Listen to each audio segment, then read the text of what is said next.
Good morning, it's Dominic from Shift MS, and today we're very fortunate to be joined by an experienced GP, Dr. Nicky Osborne. She has very kindly given us some of her time, because she too is busy, to answer some of your questions about primary care and how that all fits into this COVID-19 mess. So, Nicky, I'll turn it over to you to introduce yourself properly. So thank you, Dominic. My name's Nicky Osborne. I'm a GP in Oxfordshire. I have a special interest in sport and exercise medicine, and thank you for inviting me on to share some of the information about primary care and community care. I think we've all heard, certainly as patients, that all the GP surgeries are suddenly closed. Okay, what if I need to come to the surgery? What does this mean to me? You know, is it shut? That's a great question. I think a lot of people have raised that. Some people have gone to the GP surgeries and found the door shut, or somebody's manning the door. But rest assured, all the GP surgeries are open at this time. The only time a surgery may be shut is if it's a small surgery and they're having difficulties with staffing or sickness. But in those situations, the surgeries will be paired with another local surgery, so you can always access someone. Everything is done by telephone triage at the minute. So what will happen is you'll speak to somebody in reception, and they may ask you a couple of questions as to what it's about. And some people feel uncomfortable telling the reception team what that is, what they're asking the GP for, but it's really helpful for the GP or nurse who calls you back to understand what you might want to talk about, and also to prioritise perhaps the more urgent telephone calls. Videos might be useful in order for someone to see how unwell you might be, to look at certain things like rashes, or sometimes to have more tricky conversations. A video can be helpful. And from that, the doctor or nurse can decide whether or not we can manage your symptoms at home, or whether you need to go to hospital. And then there might be some grey areas where actually we need to see you face to face, and those people will be brought in to the surgery. If we need to examine someone in a clinic room, we can do that. Or for some people, particularly if they've got COVID type symptoms, we might ask people to wait in the car. So don't be surprised by that. It just means that we get an opportunity to see you face to face and take some observations such as respiratory rate or heart rate or temperature that can be really helpful. But that way it helps to protect you and also helps protect the rest of the team at the surgery. So don't be alarmed if we ask you to wait in the car, and obviously everyone will come out in PPE kit and things like that. But that can be really helpful. The key message in all of this is that GP surgeries are open, and just call up your surgery in the normal way and we can help you out if needed. We were talking the other day and you said something interesting to me, which I was hoping you could expand on. You said it's almost as if COVID-19 has stopped people from doing the usual things that they should be doing, speaking to their doctors. Could you talk more about that, please? Yeah, absolutely. It's a bit of a worry across the NHS. People have got other health conditions or heart problems or new fractures or chest infections, and we're seeing a lull in all these other types of conditions coming into the surgery.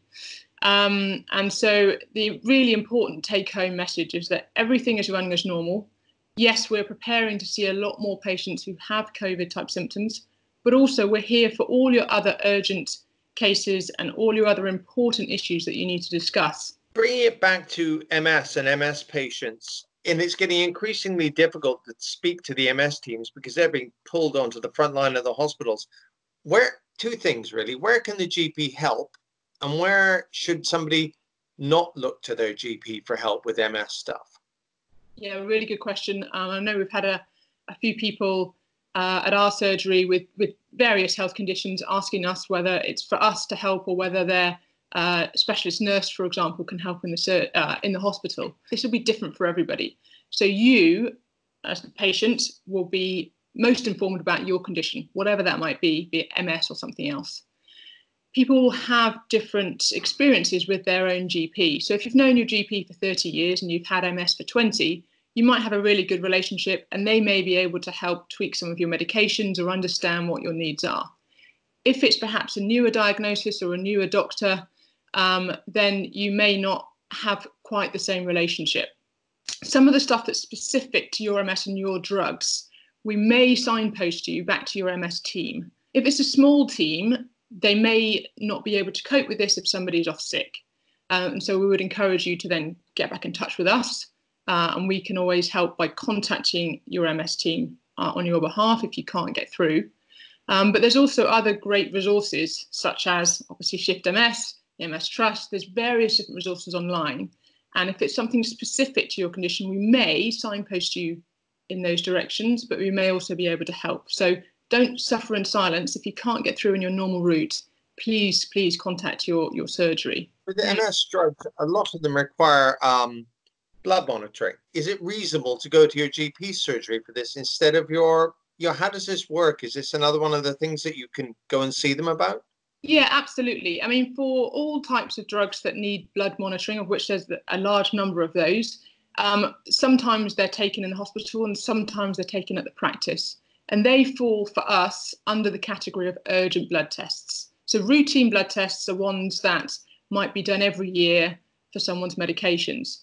The ones that are needed to make sure that you can safely take your medications are part of our urgent cohort of blood tests. So we will still be doing them, and I'm fairly certain that is the case across the country. Surgeries are working differently, so it may be that we try to spread out the blood tests during the day so that you can socially distance yourself from others. And again, the people taking the blood tests are likely to be wearing PPE, so don't be surprised by that. A lot of us are on drugs for conditions related to RMS that are not necessarily heavy-hitting DMTs, and there's concern among some people about this. Should they stockpile them? Should they ask the GP for more? Is there going to be enough? How do we get them, etc.? Is there any changes to this?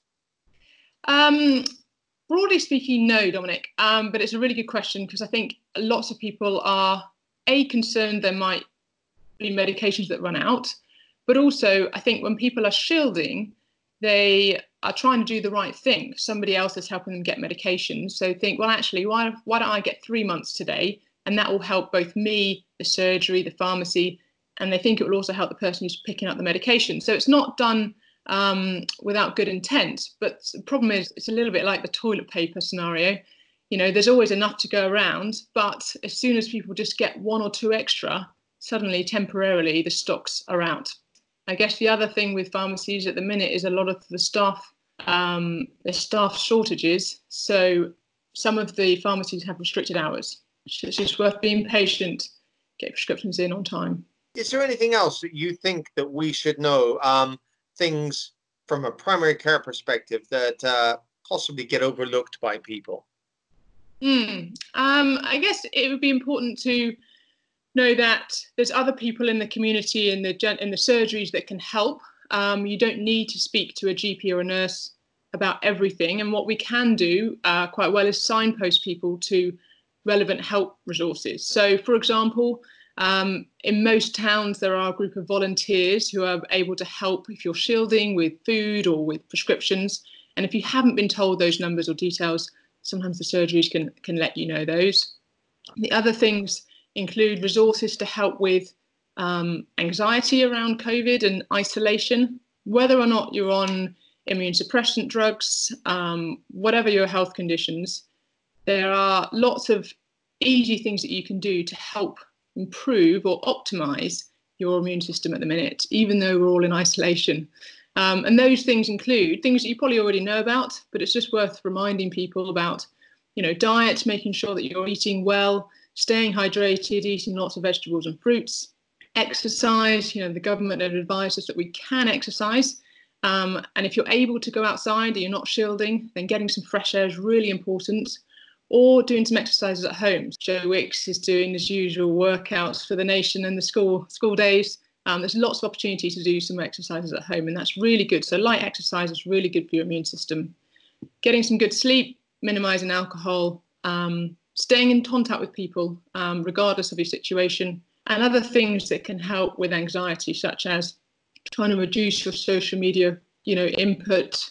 It's really easy if you're at home to watch the news all day, but sometimes that can provoke some anxiety at the minute. Hi, everybody. I hope you found that useful.